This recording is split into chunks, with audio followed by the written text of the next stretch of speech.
defense wall is so costly that we should rather resettle the people because...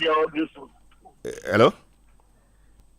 Well, I mean, Holland, I mean, if that's the case, then some countries wouldn't probably... well, if you were to say we should move them somewhere, you move them somewhere, the sea still comes closer. What will we do? We keep moving it until we get where. There's a solution to this.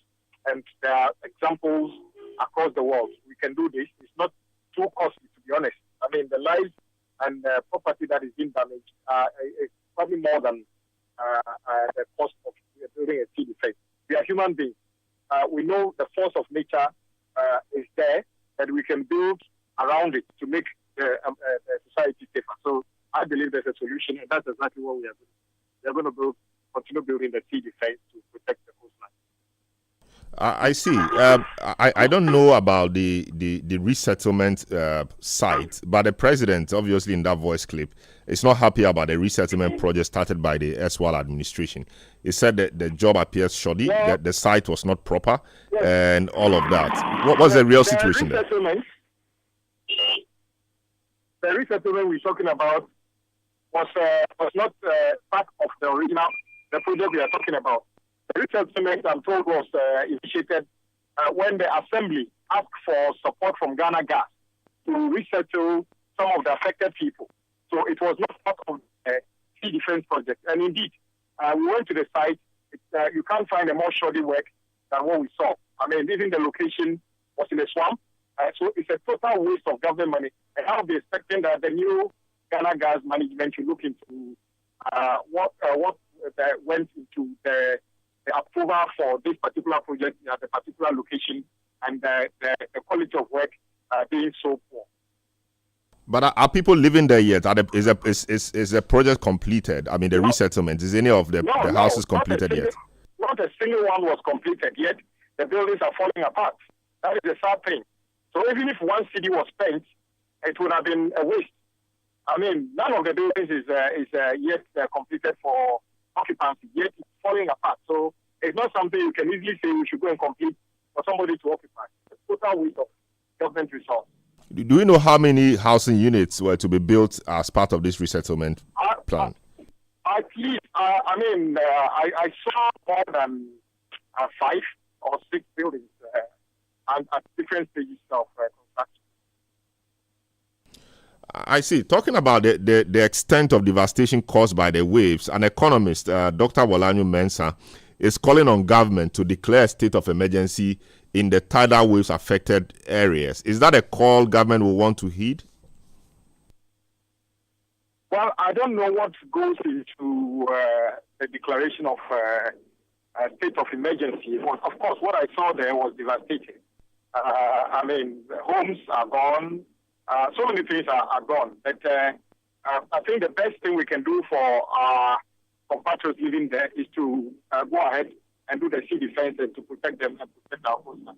That I believe that I would support any initiative along that line.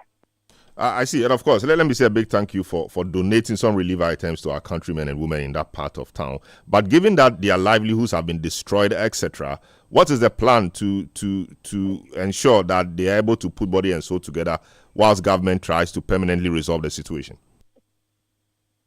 Well, there are a series of things that government is doing. That is why the Minister of Works and Housing has been there. The Minister of Environment, myself, my colleague, Honorable Kujetu, and everybody have been there. So we are going to together discuss other support we need systems we needed to give the community after a permanent solution is identified.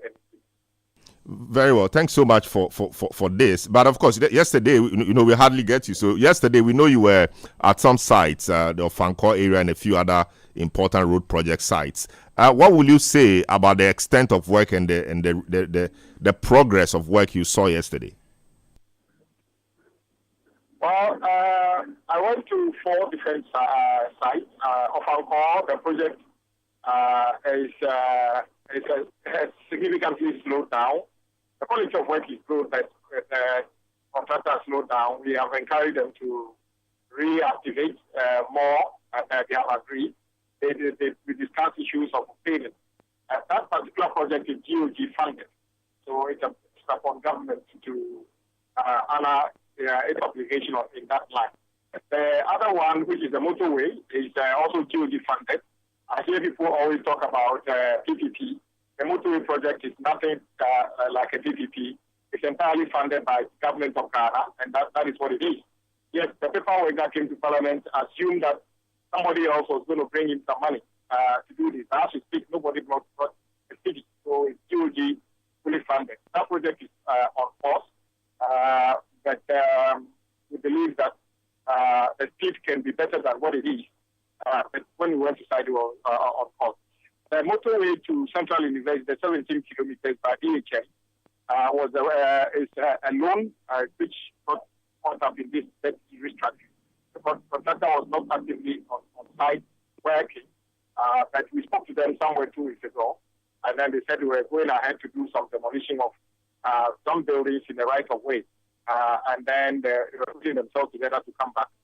My concern was the fact that while they were not actively working, sections of the road got deteriorated, and it's their responsibility to keep the road maintained until they fully constructed. That's one of the things I was not happy about. But the good thing is that they've given us up to Monday to be able to do some improvement work on those ones. So we are waiting to see what they do. The Ashama runabout to Akosombo is one of the other projects by a company called Inza. They have also not been very active until towards last year when they came back to site a bit. Since then, they have been a bit more active on site. It also got a problem with the debt restructuring. They did about 70 million euros of paid to them before the problem started. So we are encouraging them to show commitment. So they've got 70 million euros of our money. We encourage them to continue working while government seeks a lasting solution to the debt problem, and so that we can get this project completed. All these projects that I've mentioned are priority to government because they are strategic exits and entries to our capital and leading to other major cities in our country. They are a major economic route that must be completed to improve our chances of economic.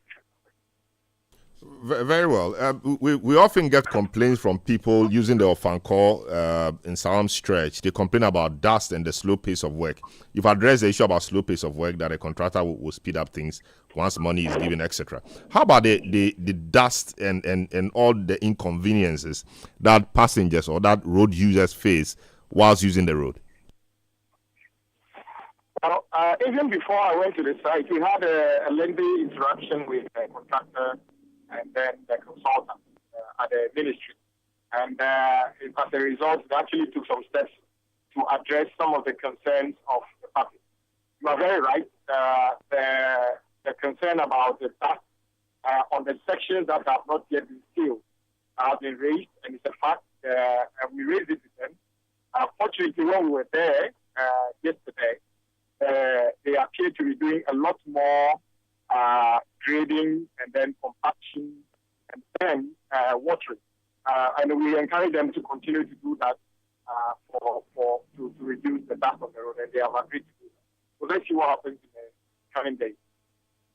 Very well. Thank you so much. The Honorable Governors Kwame Agboja, Minister for Roads and Highways, speaking to us on two issues, on the roads and the situation in the Ketu South constituency in respect to the tidal waves. Thanks so much for speaking to us. Eyewitness News on 97.3 Citi FM. A number of your messages that have come through here. Daniel Akpalwok, Zalix Duane in London, says good call from the president, and the Ketu South constituency deserves better, you say. This one from Aka Paul Jr. from Ahafumim says, so on what grounds did the government terminate the appointment of the ordinary Ghanaian? Why was a committee not set to investigate the appointments of the affected people before asking them to go home? I humbly appeal to the government to heed the calls of those asking for such people to be reinstated. Okay, that's in respect of the issue we are here to discuss. Nyodik Ni Atukwekwe in Accra says, Ghana independence celebration was simple and beautiful with less cost. We now have a caring president as a caring parent as a country. God bless JM and Prof. J. Nana Opokwajima. This government will surely reset Ghana positively for 40 years. David of Ejiso Krapa says, after listening to the President Independence Day speech, I have trust in him that he will surely reset Ghana again.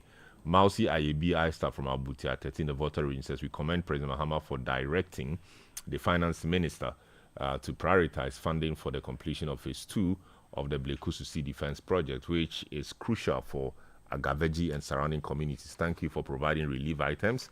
The previous government's resettlements were poorly executed and inadequate.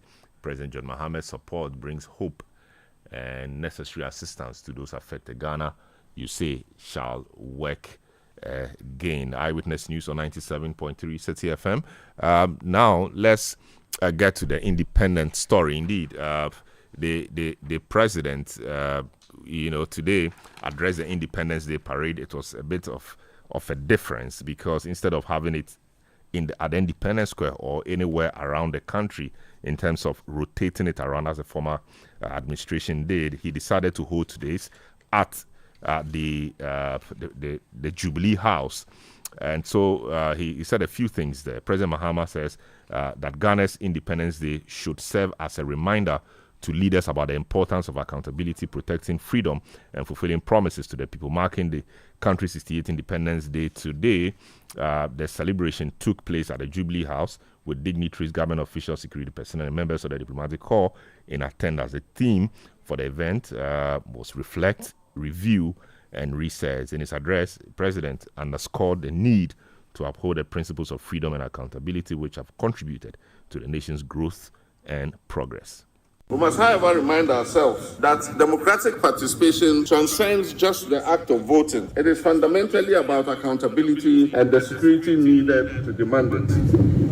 It is about safeguarding the people's freedoms and rights and fulfilling the promises of socio-economic prosperity enshrined in our founding document. Our history is complex, marked by struggle, resilience, and renewal.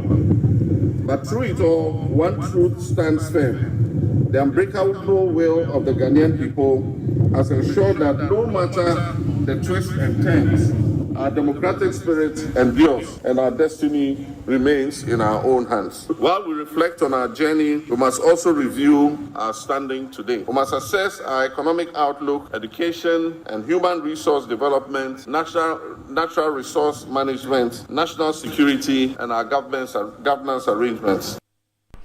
The president also justified holding the event at the Jubilee House, stating that while an initial budget of 20 million cedis was proposed for Independence Square, hosting it at the seat of government saved 95% of the estimated cost.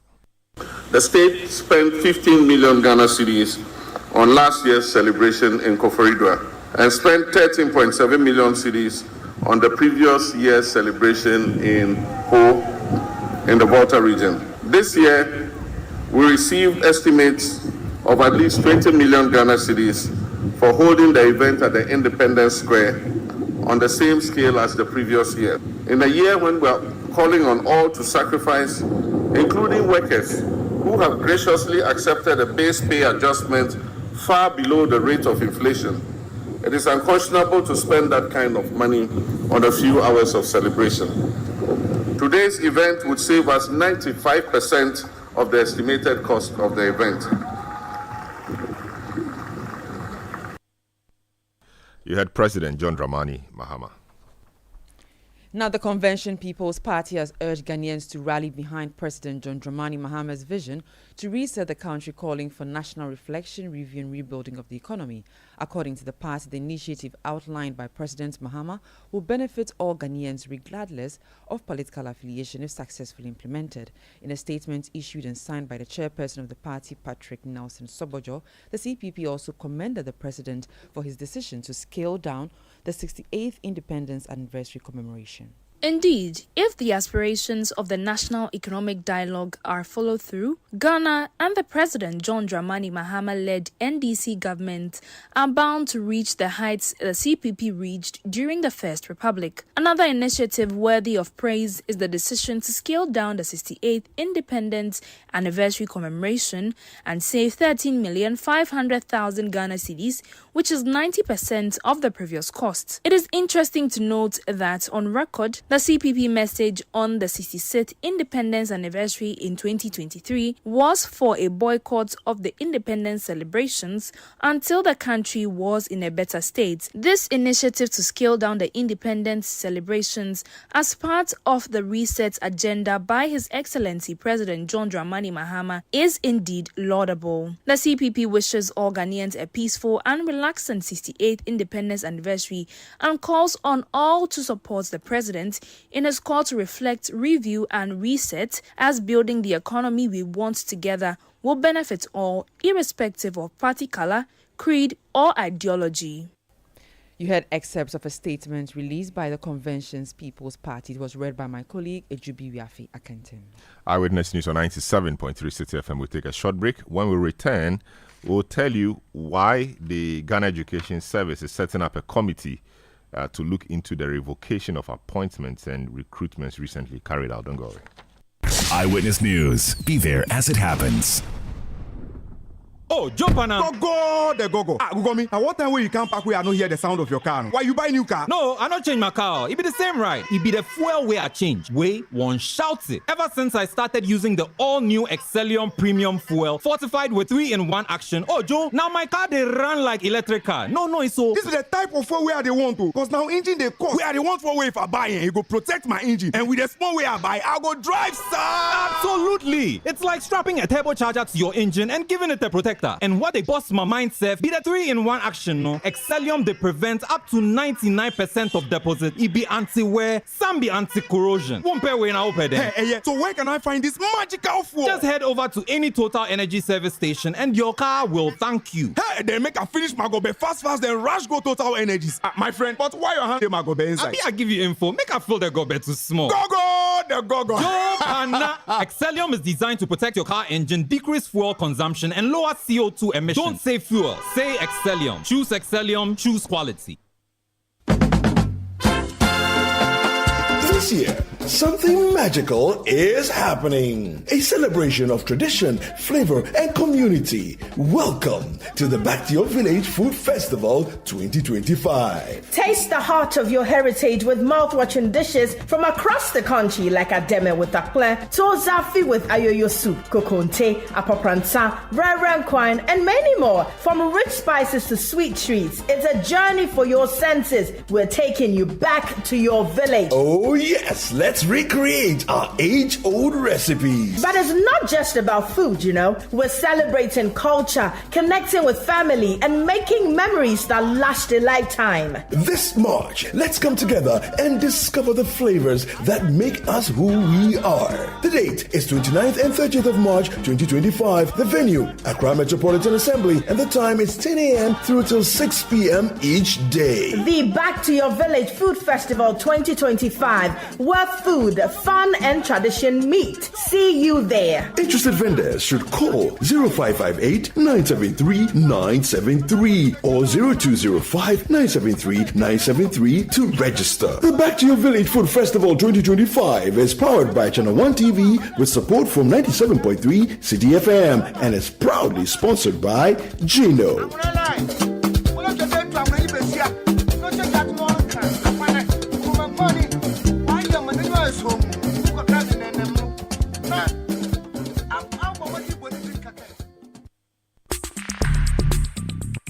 Let your voice be heard on Eyewitness News on Facebook at facebook.com/Citi97.3, Twitter at twitter.com/Citi973, and Instagram at instagram.com/Citi973 with the hashtag Eyewitness News.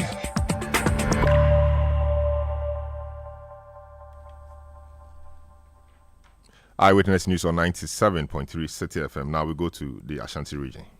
Okay, now the death toll from the explosion of Odumase near Konongo in the Asante-Achim Central Municipality of the Ashanti region has risen to 3. 2 additional victims succumbed to their injuries after one person was confirmed dead following the incident which occurred on Wednesday night. Several others, including firefighters, sustained varying degrees of injuries. The medical officer in charge of the emergency unit at Konongo Government Hospital, Kwesi Odro, spoke about the current conditions of the victims. Concerning yesterday's incident, on record 6 people were brought here. Yes, one passed on yesterday night, but the 5 are all stable and responding to treatments today. Yes, the level of injuries are multiple. They are different types, but we have superficial lacerations for some of them. Some had the blasting, the pellets sticking to their bodies. But these are all stable cases now. Then we had one that had a slight injury. That was a woman who is also now feeling well. Two, they are stable all right, but they will need referral to see specialists concerning their type of injury. But the rest will be discharged today. Recorded here, but a death was brought here. One one of the victims got bent and was brought to the mortuary in this hospital. Kwesi Odro is the medical officer in charge of the emergency unit at Konongo Government Hospital in the Ashanti region. Let's speak to our man on the beat, Hafiz Tijani. He's our Middle Belt Bureau Chief here at Citi FM. Hello, good evening, Hafiz. Well, happy Independence Anniversary to you and welcome to the program. Same to you, Councillor. Yes, I mean, very sad scenes we are seeing and hearing from the Konongo side of town. But for those who haven't followed the situation or the issue, what really caused the explosion? Well, for now, the exact cause of the explosion is not known, but we know there was a fire that started when it was raining, and there was thunder, and there was fire from one of the shops where the mining equipment and other explosives used for mining activities are sold. So we are told that the fire came from one of the shops where these materials are kept and sold. And the worrying incident for residents is that it is located in the residential apartment just close to houses, and this is where people ply their trade and sell these materials to locals or the local miners in the area who use it for their operations and activities. So the fire started there, then spread to other shops which contain these materials. And because of the combustibles in this area, we have gas cylinders and other combustibles. So they sell pumping machines usually used for the mining activities or operations. And we have fuel in some of these machines. We have diesel and we have petrol in some of these machines. So when the fire started, it spread quickly to other parts of the enclave and causing the explosion because of the combustibles coupled with the materials that are used for the blasting, talk of the dynamite in the area. So it began ripping off roofs of several buildings that are close by, including a local clinic in the area. And one person who was in one of the nearby houses was asleep before he could realize the fire consumed him, and his charred body has been sent to the Konongo Government Hospital morgue. One other person who tried to escape was caught up in the fire, and he had parts of his body dismembered. He couldn't make it. He succumbed to his injuries. And we had also one other person who also fell as a result of the shock and slipped as a result of the shock and was rushed to the hospital and died. So we had 6 other people, including fire officers who were sent to the Konongo Government Hospital Actually, when the incident happened, fire officers came there, but because of the intensity of the explosion, they couldn't contain it. The fire officer who led the operations collapsed, and the fire tender was damaged in the process, and the other fire officers also sustained injuries. So they had to rush them to the hospital. They were treated and discharged. But today, when we went to the Konongo government hospital, we're told that 2 other people whose conditions are critical are being worked on or are being monitored before they could be referred to the Konongo Teaching Hospital to receive further treatment. But others had stable conditions, just that the medical officers were still monitoring their situation so that they can discharge them. But in the community, people are talking about this incident. They say they have complained about how these materials are being kept in residential area like Odumasi Zongo, and all their pleas and complaints have fallen on deaf ears, and this is the time authorities should act. We are not able to say if this person has the rights or the authorization by the Minerals Commission and the EPA to deal in this. The Ashanti Regional Minister who went there this afternoon says that he has directed the Minerals Commission, the EPA, and the other security agencies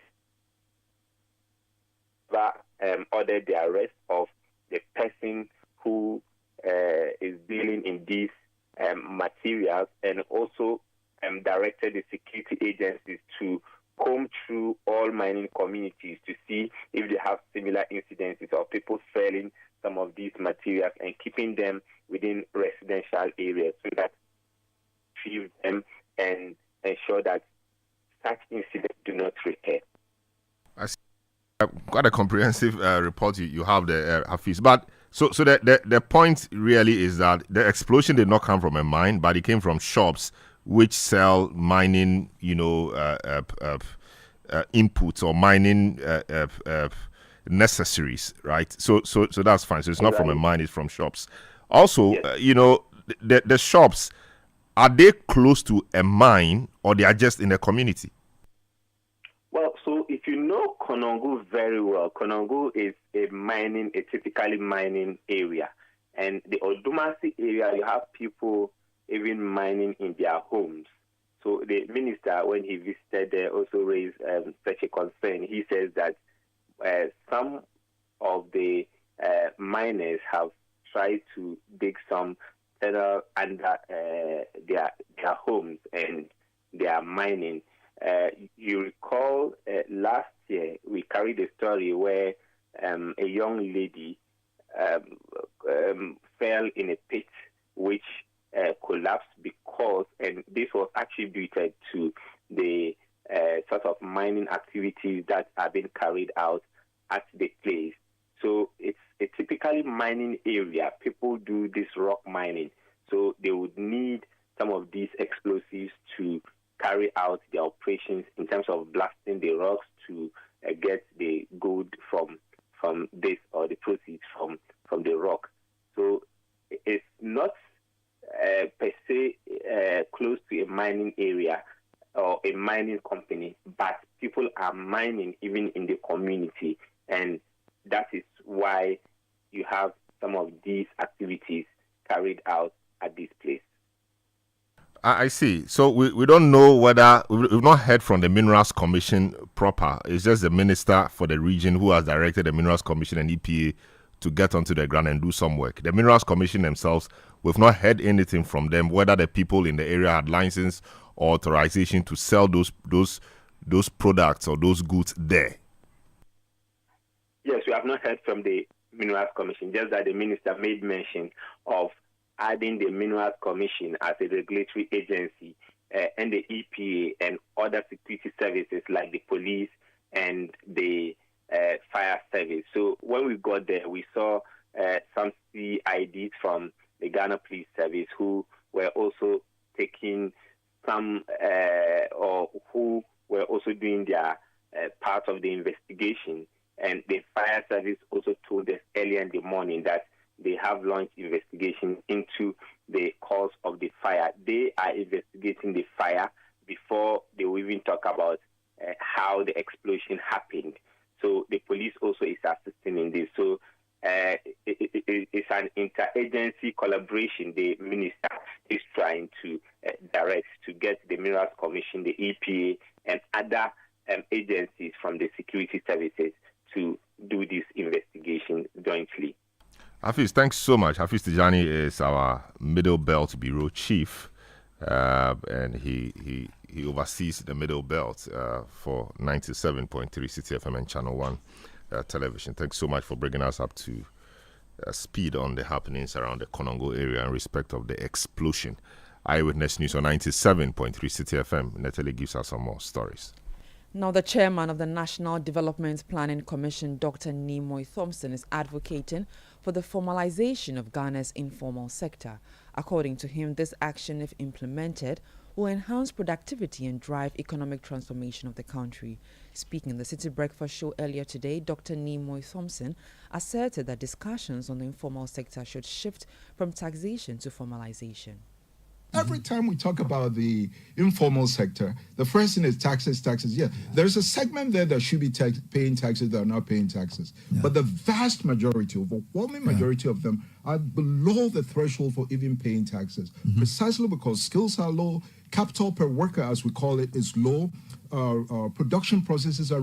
So all those things combined means that the value added per worker there is very low. Yeah. And that's what actually brings down the overall average productivity for Ghana, which is around $5 or $6 per hour worked. Now, there's a global ranking for that, and I'm citing that figure for Ghana because it's related. They use the U.S. as a benchmark, and for the U.S. it's $70 an hour. But you are looking at a situation in Ghana where the minimum wage is up even on a daily basis, not even an hourly basis. Formalization should actually be an explicit objective of policy for any transformation agenda. But unfortunately, as you rightly said, we often think of it only in tax terms. If you work with them to improve productivity and incomes go up, right away the tax base also expands. Dr. Thompson also highlighted the importance of history in national decision-making and development planning, stating that Ghana's historical journey serves as a vital reference for crafting well-informed policies. We cannot play down the relevance of history. And development is history. And in the 40-year National Development Plan, there's a whole section that we devoted to Ghana's history. I remember initially we went the typical route when the Portuguese came. We said, no, before the Portuguese, we were here. What were the states? Where were their relationships and so forth and so on? So if you read the 40-year National Development Plan, there's a whole section that goes all the way back and then traces it back to the colonial period, even education. These days there have been all sorts of issues about public education. But if you go through the 40-year National Development Plan, there's a section that looks at the evolution of modern education in Gold Coast, Ghana, to form the basis of the education framework we have. That knowledge is critical. It's a critical reference point for making contemporary decisions. You need to situate your economic development strategies within a historical context. Without that, you are simply flawed, and you are likely to even repeat the errors of the past and also deprive yourself of the inspiration and lessons of the past. That was the chairman of the National Development Planning Commission, Dr. Nimoy Thompson. Eyewitness News on 97.3 Citi FM. Your comments are welcome via WhatsApp line 0549 986 996. We'll be happy to share your views with the rest of the world. Still coming up, we will tell you why the GES wants a validation exercise in respect of the revocation of appointments and recruitments that was recently carried out by many state agencies. The GES is setting up committees to review or validate the appointments and or otherwise of persons who have been affected. Eyewitness News on 97.3 Citi FM will bring you this after the short break. Don't go away. Eyewitness News. Be there as it happens. This year, Something magical is happening. A celebration of tradition, flavor, and community. Welcome to the Back to Your Village Food Festival 2025. Taste the heart of your heritage with mouth-watering dishes from across the country like Ademe with akple, Tozafi with ayoyo soup, kokonte, apopranta, rare kwine, and many more. From rich spices to sweet treats, it's a journey for your senses. We're taking you back to your village. Oh yes, let's recreate our age-old recipes. But it's not just about food, you know. We're celebrating culture, connecting with family, and making memories that last a lifetime. This March, let's come together and discover the flavors that make us who we are. The date is 29th and 30th of March 2025. The venue, Accra Metropolitan Assembly, and the time is 10 a.m. through till 6 p.m. each day. The Back to Your Village Food Festival 2025, where food, fun, and tradition meet. See you there. Interested vendors should call 0558 973 973 or 0205 973 973 to register. The Back to Your Village Food Festival 2025 is powered by Channel 1 TV with support from 97.3 Citi FM and is proudly sponsored by Gino.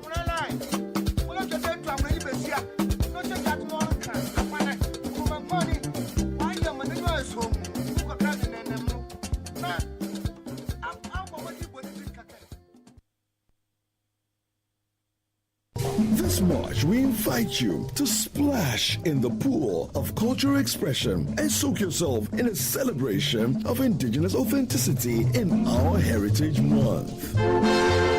Join us for the Heritage Month launch on Friday, February 28th, as we kick off a month of unforgettable experiences. Pack your bags for the Heritage Caravan, a week-long adventure across Ghana from March the 2nd to the 9th. It's an opportunity to see Ghana in a more beautiful, and the people, the connection, incredible. Discover the beauty and history of our land. Savor the flavors at the Back to Your Village Food Festival, a culinary extravaganza on March the 29th and 30th. The millet tozafi, the corn tozafi, we have the tubani, we have the wache, we have the dawadawa jollof rice. We also serve the local northern beverages, that's pito and zonko. Taste the essence of Ghana. The first one I was here, the second one I was here, the third one I was here, this one and the fourth one. And it's not just a bazaar, it's a festival now. And I'm so excited because this is what we should be doing. Tune in to the Heritage On Air series on 97.3 Citi FM and Channel 1 TV each week. The Owusu is a general account name. It's Dev's character. Owusu. So that is why the appellation is Owusu Eduam. You see, when an Ashanti is Eduam, it means something that belongs to him. So Dev's character, he comes to you and grab you as if it belongs to him. Delve into what makes us Ghanaians. The Heritage On Air series is sponsored by the National Lotteries Authority. Explore our places of interest, feel the rhythm of our music, journey through our religious history, and indulge in our indigenous Ghanaian food. Join us to celebrate our heritage in this Heritage Month, where every moment is a story. Only on Channel 1 TV and 97.3 Citi FM. Toils of the brave and the sweat of their labors, toils of the brave which have brought results.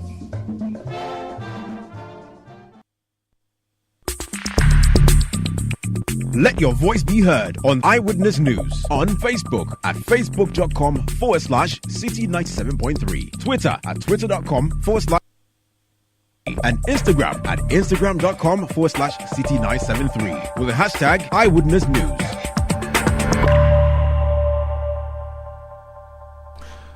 Eyewitness News on 97.3 Citi FM. We're still staying with the Konongo Dumasi explosion incident, and just to touch base with the Ghana National Fire Service to hear the situation from their point of view. So indeed, we understand a number of their men got injured in their attempt to douse the fire.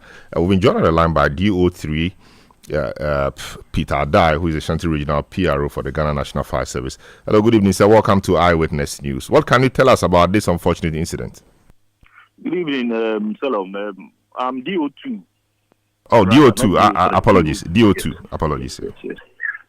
So, around 7:03 p.m. last night, we had the distress call reporting a fire at Odumase near Barika Herbal Center. So we quickly had to dispatch our tender at Konongo to attend to the incident.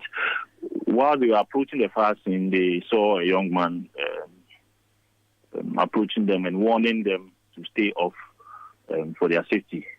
So just around that time, the explosion occurred. The explosion affected 5 of the men on the tender, the firefighting crew. The tender was also affected. The windscreen and the lockers and other parts of the tender was affected by the explosion. 3 people have lost their lives. Several others have also sustained various degrees of injury, including the firefighting crew. But the firefighting crew were taken to the hospital and they were treated and discharged as at 1 a.m. at this dawn. As of now, people are trying to salvage and do a little salvage, and also reconstruction efforts are also ongoing. People who have their roof ripped off are trying to put it together so that they can have a place to lay their head. So that is what is currently on the ground now. All right, we understand that some of your men also have had some difficulties. What can you tell us about that too? In fact, after the explosion, a young man tried to also attack us by throwing stones, pelting the tender with stones. And I understand from the reports I received that the people around restrained him and stopped him from doing that. But like I said initially, the firefighting crew on the tender were 5. The driver, who is also the pump operator, lost consciousness. In fact, he fainted after the explosion. He was handed over to the ambulance, who carried him to the hospital. The rest were also taken there later, and they have been treated and discharged. We also sent in our Ejiso fire station, the tender there, and because of security concerns, when they got there, they couldn't actually get to the fire scene. However, we had some few firemen on the ground actually who helped to contain the fire. I see. This young man who was pelting the team and the tender with stone, what was his reason? Did your men or did people get some understanding or explanation from him why he was trying to do that? No, I actually have not received any reports on that. But I understand the people around restrained him and prevented him from causing further damage or further attacks to the family. Very well. Thank you so much for the update. DO2 Peter Adai, Ashanti Regional PRO for the Ghana National Fire Service. Thanks so much for speaking to us on that matter. Meanwhile, the Ashanti Regional Minister, Dr. Frank Amoakohene, has ordered the arrest of individuals dealing in mining explosives at Odumase near Konongo in Asante Achim. During a visit to the scene, Dr. Amoakohene instructed security agencies, the Minerals Commission and the Environmental Protection Agency to conduct thorough investigations into mining communities to prevent the unauthorized sale of explosives.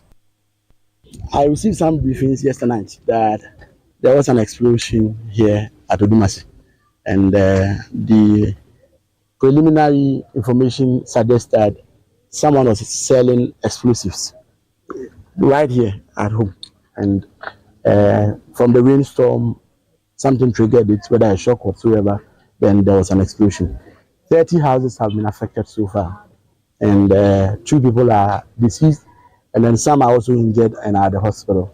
So I had to come here right from the cleanup exercise. We had arranged that already. I dispatched the security heads to come and first assess the situation. So right from Alaba, we had to drive here and then look at what the situations are.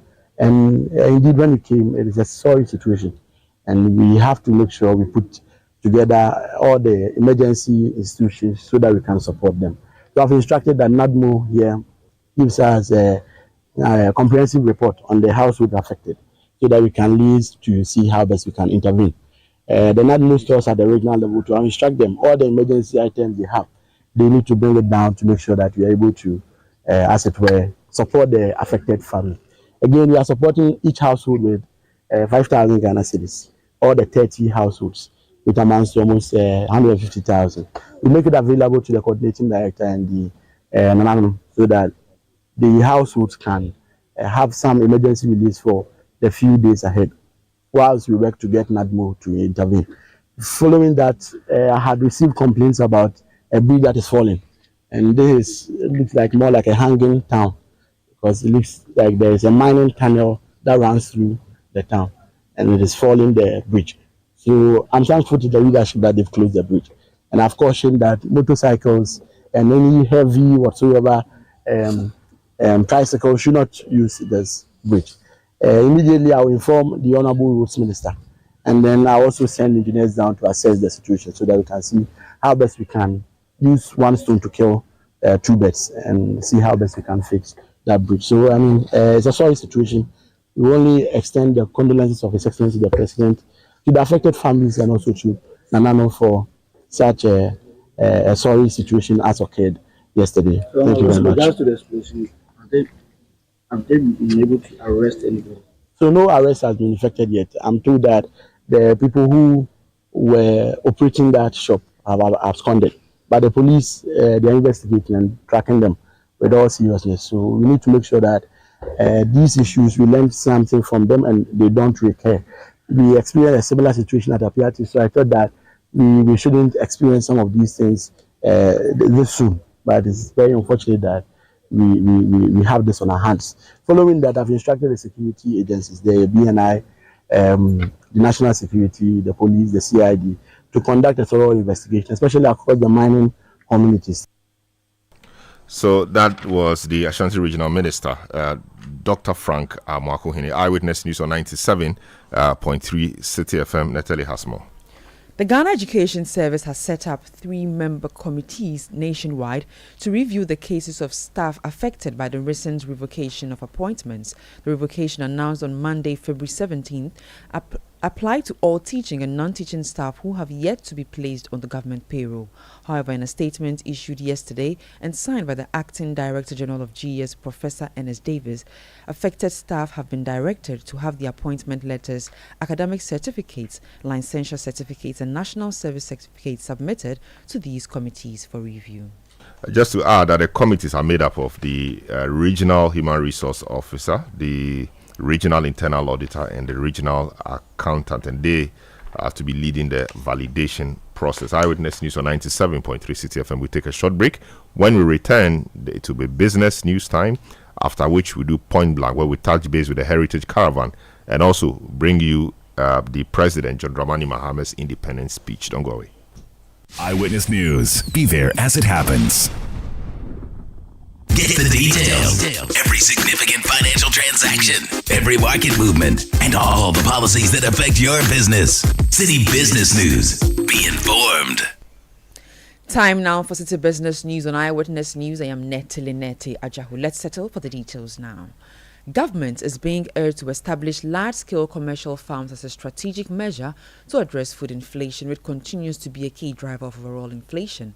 This comes despite the rate for February food inflation declining to 28.1% from 28.3%, while non-food inflation remained unchanged at 18.8%.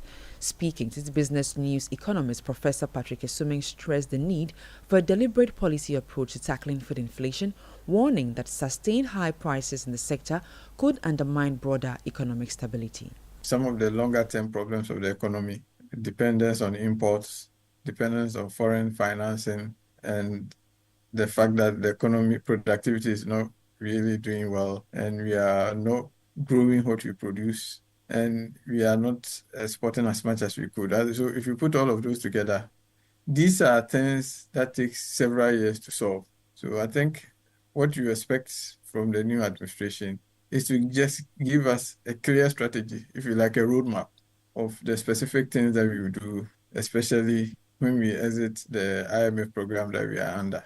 And in the meantime, I think I've said and I repeat again, we have to pay immediate attention for the food situation, the rising cost of food. I think we could help ourselves a lot if we set up some commercial farms that will, at the next harvest season, especially of the staples, we could help ourselves a lot if we did some of that. Professor Patrick Isumeng is an economist. Meanwhile, government statistician Professor Samuel Kobna is anticipating a sustained decline in inflation if the right policy interventions are implemented.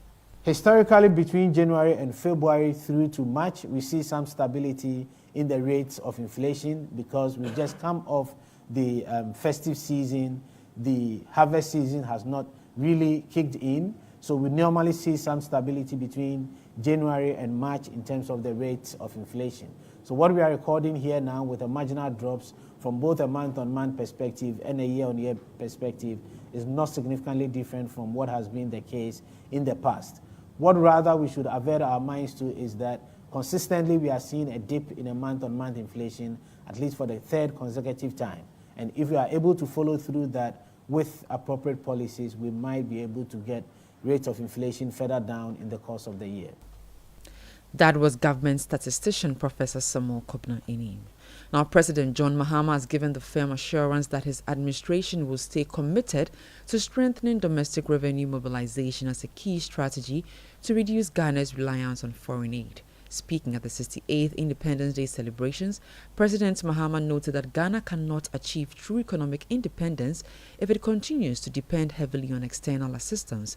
He emphasized that a well-structured and efficient tax system coupled with policies that encourage local investment and production is crucial for building a self-sustaining economy. As President, I'm committed to providing the bold leadership and the clarity of vision that is needed to navigate the turbulent economic waters we are sailing in currently, while safeguarding our future.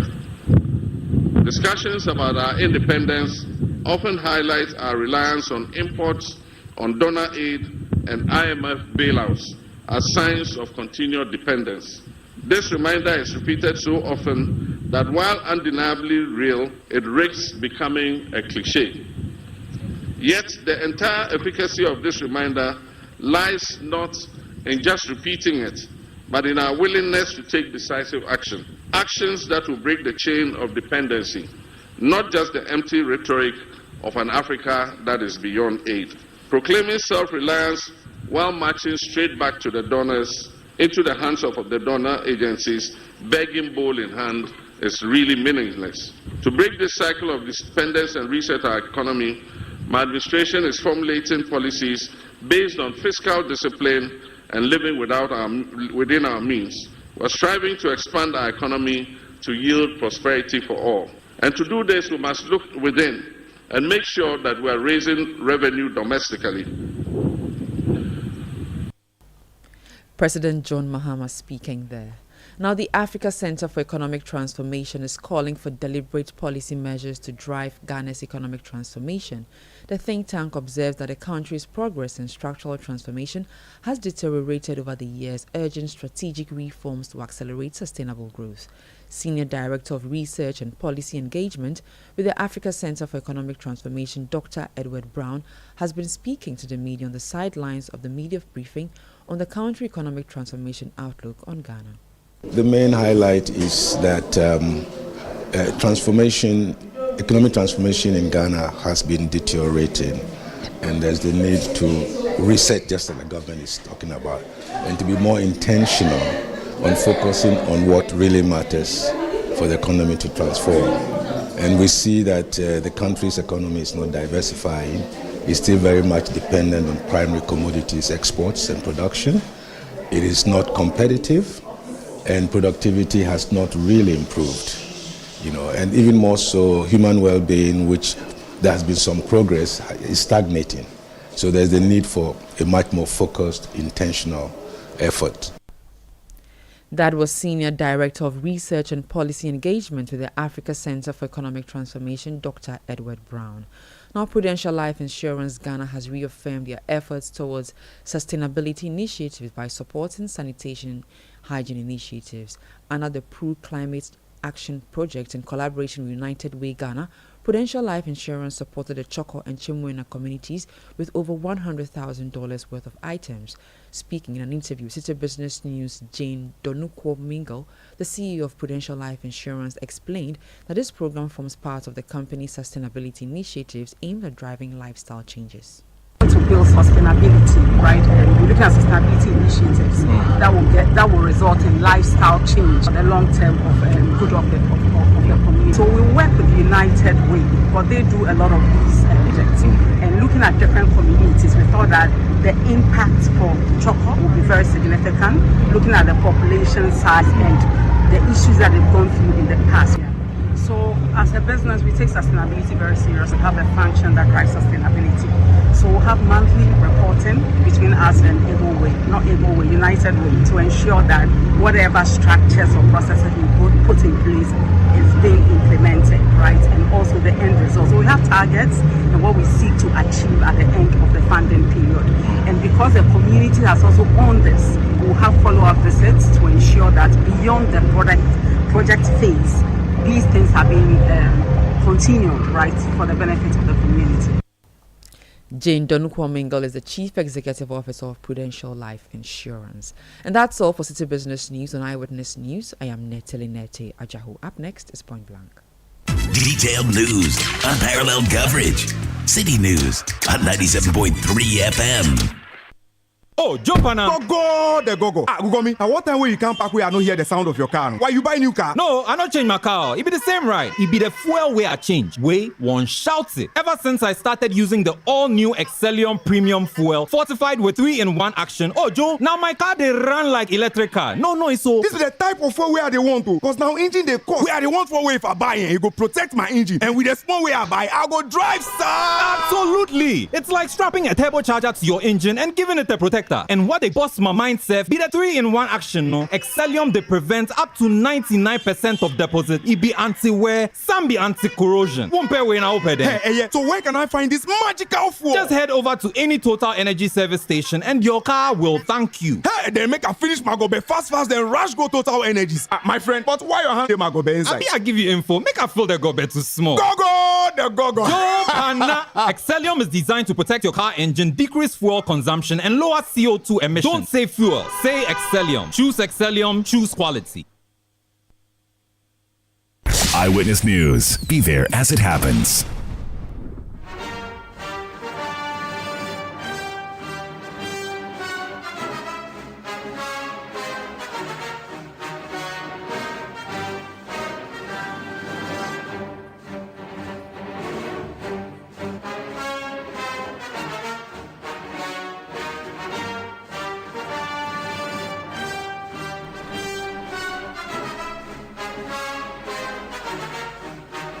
Time for Point Blank on Eyewitness News. Today on Point Blank, we have two issues for you. First, we touch base with a team on the Heritage Caravan, after which we bring you the President's address at the 68th Independence Parade. So my colleague Umaru Sanda Amadou, who is with the team, is joining me live on the phone to provide us some updates on what the Caravanites have been up to. Hello, Sanda. Umaru Sanda Amadou. Good evening. Welcome to Point Blank on Eyewitness News.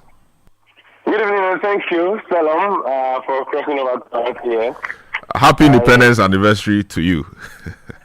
Happy Independence Anniversary to you, which is actually very symbolic for us on the Caravan because all our patrons are wearing any of the three colors on the Ghana flag today.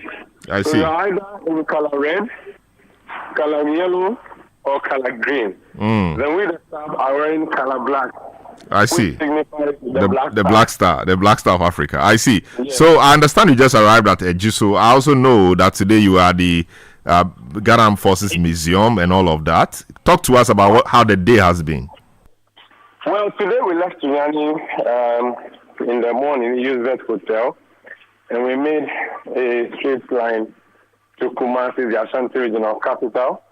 And inside Ashanti region, we came to the Armed Forces Museum in Kumasi, and we spent a very good and productive day there, Shalom, where we saw a lot of our military hardware on display, a lot of artifacts, a lot of items of historical importance, which were on display at the museum. And at the museum, we had interaction and we were taken through a tour. After which we went to the cultural center in Kumasi, where we were given a Mukasi experience. Mukasi here meaning the local kitchen as we know it. And we're given a wonderful experience. Well, enjoyed sumptuous food, Akan food on display while we listen to live band music. So that was what we generally did today. I had a very wonderful meal of fufu with light soup. We just arrived at another hotel in the district where we are spending the night before heading to the western region tomorrow. I see. That's quite a packed day. So tonight, the team is just resting, or there will be some more activities in the night? There are lots of activities all the time, either on the bus or even at the hotel. Wherever we find ourselves, we are celebrating. And tonight, we are going to do a lot of celebrations. This is the first time in a long time that we arrived at a hotel early enough. And so imagine we got to our hotel in Sunyani last night after 9 p.m. And yet we had a wonderful dinner with live band music and we danced the night away. Now that we've gotten here around 6 p.m., you can imagine your guest is as good as mine. Hello, Umaru. Hello, Umaru. We just lost Umaru. We just lost Umaru. I think we'll reconnect with him. I think where he is, the network or the connectivity where he is a bit of a problem. He's just been sharing with us the activities they may be embarking on tonight. Of course, yesterday they were at Sunyani and early morning they set off from the Usbet Hotel, as we just heard, for the Ashanti region, where earlier in the day they visited the Armed Forces Museum and a few other places, and he's just telling us that they have just arrived at their hotel at Jiso. So we have him back on the line. Umaru, yes, you were making the point about the activities for the evening. Yes, sir. So I was saying that because we've gotten here early, the party is going to even be nicer because we're going to have dinner around 7 p.m. and then it's going to be an all-night dance party. The good thing with the Caravan is that you don't have to worry about staying up awake. And this is simply because staying up awake because when we leave, you have a huge bag with comfortable seats, SPC bag, that you can sleep on if you want to. You can just relax. You could even just stand and stretch because it's a very spacious and big bag. And so it's pretty easy. So people are happy to spend the night chilling till like 3 a.m. or 4 a.m., go to their rooms, shower, pack their bag, and off we go. Because you can sleep on the bus anytime you want, and then the next thing the person wakes up, they join a jama session, some bobo that is being played, some karaoke that is happening, or some dance competition that is happening on the bus. All these things are happening at the same time, and they are happening spontaneously. So at any point in time, there's entertainment. Tonight we're going to have a lot of that, and then we'll continue on the bus tomorrow. So it has been a very exciting day. It's been a very wonderful day. People are looking out towards the climax. The climax is going to the western region, Maha Beach Resort to be specific, where this time around we're going to spend 2 nights there, and we are going to go to the Maha village itself and interact with people. We're also planning to get to the Ghana Ivory Coast border, just like we did 2 days ago when we went to the Ghana-Burkina Faso border. So these are all things that we have lined up, and patrons are excited, and we're looking forward to it. Wow. A wonderful night. Wow. A great day tomorrow, the day after. I can imagine. Thanks so much, Umaru Sandamadu. Thanks so much for speaking to us, bringing it up to speed on what's been happening on the Caravan. So that's Umaru Sandamadu, my colleague here at 97.3 Citi FM. He's on the Caravan, and he's been bringing us up to speed on the itinerary of the team or the Caravan, part of the Heritage Month commemoration of 97.3 Citi FM. Now, so we go back to the President, John Dramani Mahama. Today, he delivered his first Independence Day address for his second term, and this time around not at Independence Square or any regional capital, but it was at the seat of government, the Jubilee House. Let's take a listen. I wish you all a happy independence anniversary. 10 years ago, during the 58th independence anniversary, we implemented reforms to the annual Independence Day parade. This reform eased the burden of thousands of school children who march, sparing them from hours of standing in the scorching sun. They formed up on the parade ground only when it was time for their march past and presidential acknowledgement. A few years ago, the previous administration also implemented reforms, deciding to rotate the hosting of Independence Day celebrations among the regions of our country. This initiative was intended to bring the celebration closer to all our people. Unfortunately, this year we are constrained not only to interrupt the celebrations rotation amongst the regions, but also to hold it on a scaled-down version here at the forecourt of the presidency instead of the traditional Black Star Square. This is necessary considering the economic crisis our nation is currently experiencing. Large-scale celebrations often come with significant logistical, security, and infrastructure costs, which strain the national budget. By reducing the scale of the event, we wish to demonstrate a commitment to fiscal responsibility and the efficient use of our limited resources. Fiscal prudence has become imperative for navigating the severe economic crisis that has recently confronted our country. The state spent 15 million Ghana cedis on last year's celebration in Koforidua and spent 13.7 million cedis on the previous year's celebration in Ho in the Volta region. This year, we received estimates of at least 20 million Ghana cedis for holding the event at the Independence Square on the same scale as the previous years. In a year when we are calling on all to sacrifice, including workers who have graciously accepted a base pay adjustment far below the rate of inflation, it is unconscionable to spend that kind of money on a few hours of celebration. Today's event would save us 95% of the estimated cost of the event. Nonetheless, this scaled-down celebration does not diminish the importance and significance of this occasion in any way. Ghana's independence is the single most important event in our history, as it sets out us on the path of nationhood. It is even more significant because it lit the flame of independence in sub-Saharan Africa by inspiring other countries yoked to colonial exploitation to seek independence and self-determination. This day must therefore always be commemorated, but when reality calls for a different approach, we must heed it and act accordingly. Moreover, hosting the celebration here at the presidency preserves the symbolic essence of Independence Day while demystifying the seat of government. Fellow compatriots, Independence Day celebrations serve as an opportunity for us to remember our nation's struggle for freedom and to honor the sacrifices of our forebears who led that struggle for self-rule. It reinforces our national identity, our unity and patriotism, while offering a moment for reflection on our progress and the challenges ahead. It presents an opportunity for us to recount our history, picking the lessons it teaches and thereby forging a new path for progress and development. Osajifo Dr. Kwame Nkrumah, the founder of our nation, envisioned an industrialized, self-reliant Ghana, whose citizens have the highest standard of economic life and the greatest sense of self-esteem rooted in patriotism and Pan-African unity.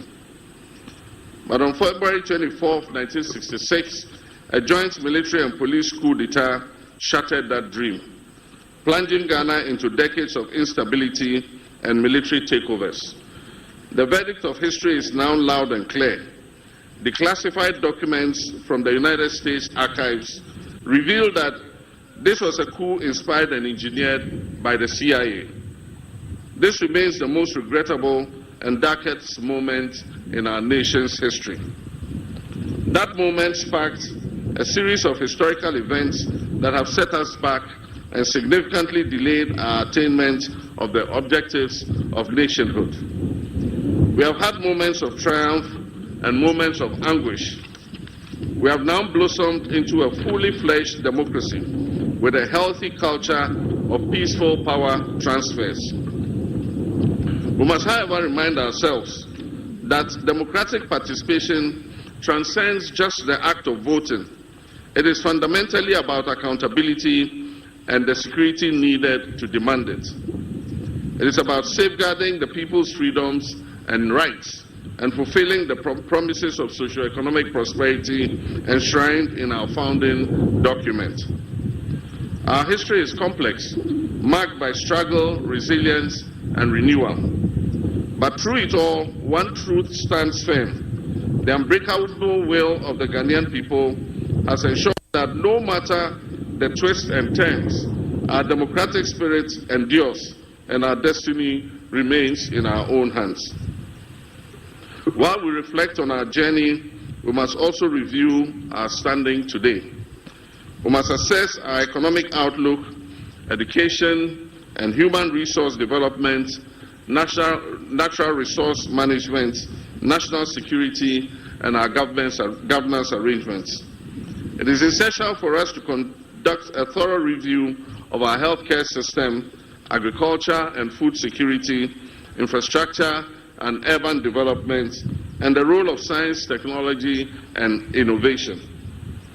In this era of green transition, we must recognize our unique circumstance, that is a nation rich in natural resources, yet vulnerable to climate change, and we must chart a path that balances sustainability with economic growth. 18 years ago, as we marked our Golden Jubilee, 50 years of independence, we celebrated offshore gas and oil and gas discovery. It was a moment of great optimism, promising a new era of economic transformation and attracting significant investments into Ghana's petroleum sector. However, in recent years, poor choices have stunted our prospects and left us reeling from serious challenges. This stark reality, far from dampening our spirits, must spur us on to strive for rapid development.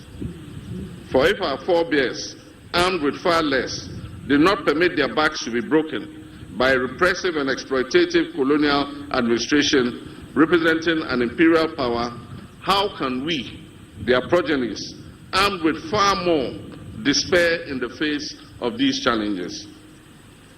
Rather than perpetually decrying our failures, every anniversary of our independence must present an opportunity for us to account for the legacy we are building for our next generation.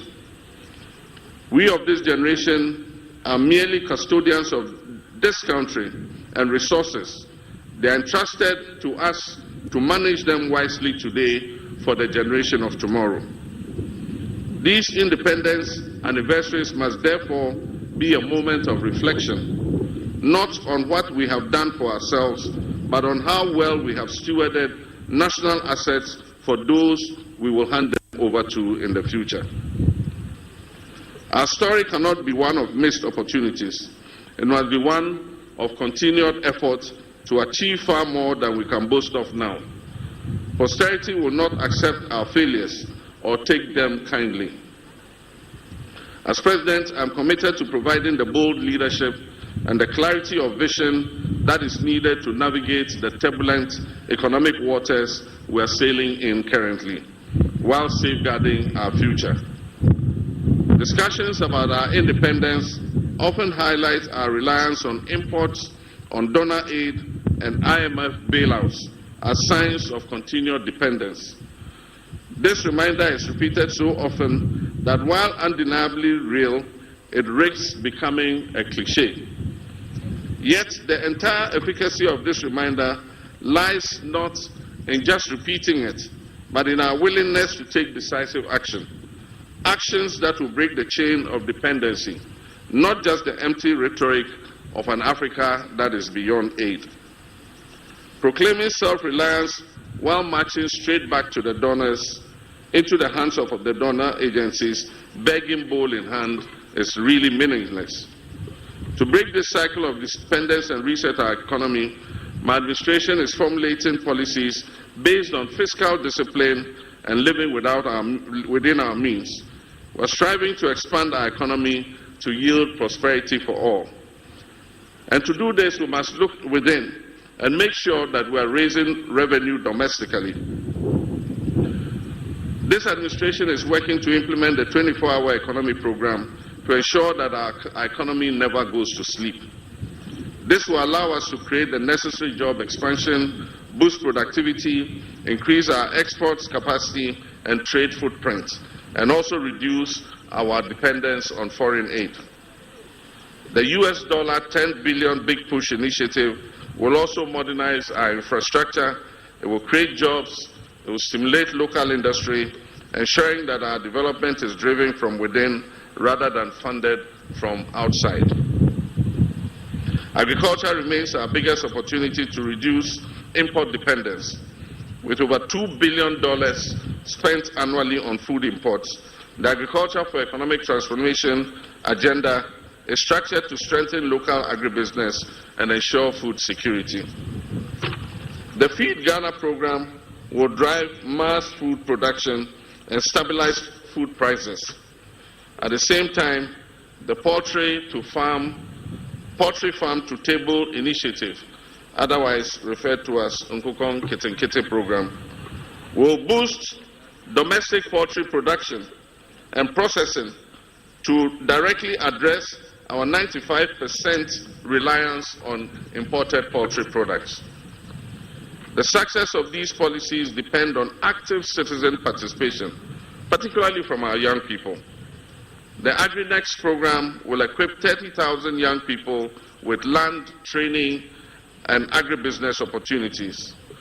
Farmer service centers in every district will provide access to mechanization services, quality seeds, and fertilizer to boost local food production. My brothers and sisters, this is a defining moment, but policies alone, no matter how well couched and no matter how well intentioned, will not change our reality. Action will change that reality.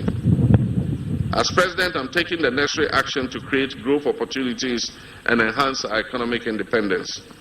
Young Ghanaians must step up to the plate, seize these opportunities, and contribute to building a self-sufficient nation. Ghana's economic future is in your hands. Fellow Ghanaians, the 1992 Constitution has provided a stable framework for governance and delivered the most extended period of constitutional democracy in our nation's history. However, like any enduring legal and political framework, it has flaws and loopholes. Recognizing the need for refinement, the late President John Evans Atta Mills initiated a constitutional review process in 2010, leading to the establishment of the Constitutional Review Commission. The previous administration of Nana Dankwa Akufo-Addo also undertook some constitutional review. Considering evolving national and global dynamics, I have constituted a new review committee to undertake a comprehensive and inclusive reassessment of our Constitution. This endeavor is essential as the strength of our democracy, the integrity of our constitutional order, and the rule of law requires continuous renewal. We must not allow weaknesses in our governance framework to fester until they threaten national stability. Instead,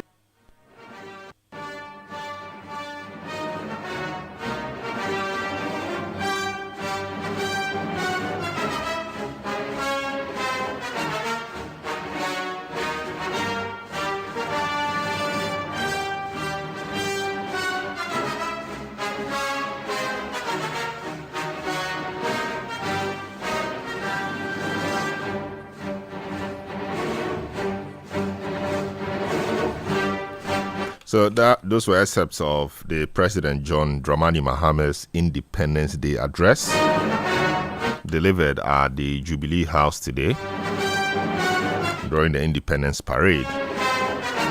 Independence Parade was at the Jubilee House, not the Independence Square or not around the country in any region. First time it's happening that way. So the country was in some difficulty. And so they have to scale it down. So the budget for the event was 95% lower than it would have cost the country to have it at Independence Square. That's how we conclude today's edition of the program. Show produced by Beverly London, Zoe Abubeidu Ado, Juliana Odami.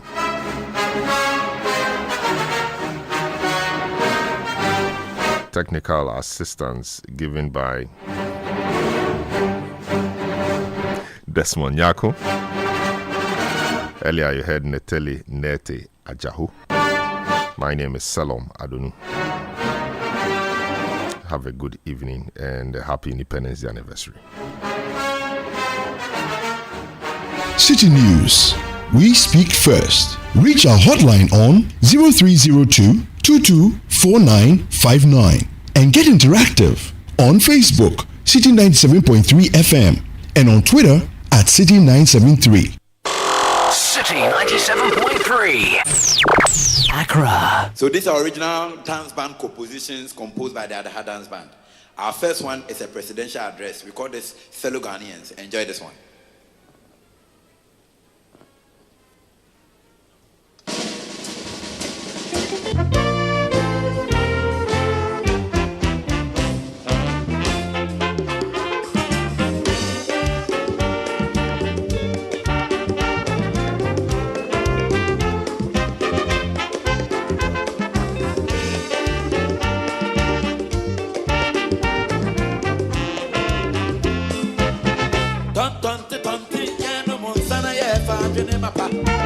Enka enfata yen so manga na yene bonya moya to baha eni edi kan fonsa na ya edi kan ibedi yechile yedi yesike dananka enti moma ya transcend ya ka fellow Ghanaians yegire chia oman ba ku incheche moya doso oman ne hodona sa sebe kumnya ne ka na so shende proya na su medika ya srada na ya edi kan ibedi yechile Africa yedi yesike dananka enti moma ya transcend What's up, fellow Ghanaians?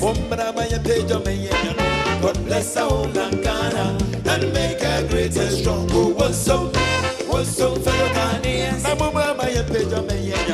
God bless our whole Ghana and make her great and strong.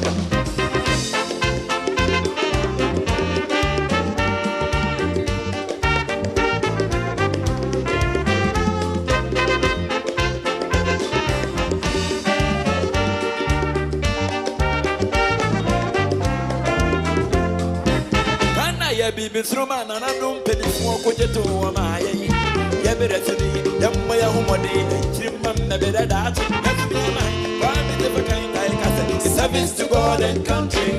Then where do money, Ghana be, and other Subation, I and Union and Ukuredi. Fearless honesty, and running yet human, the rule of law. Patriotic high spirit. God bless our whole land, Ghana, and make a great and strong. And it was some fellow Ghanaians, God bless our whole land, Ghana, and make a great and strong. Oh, was some fellow Ghanaians, God bless our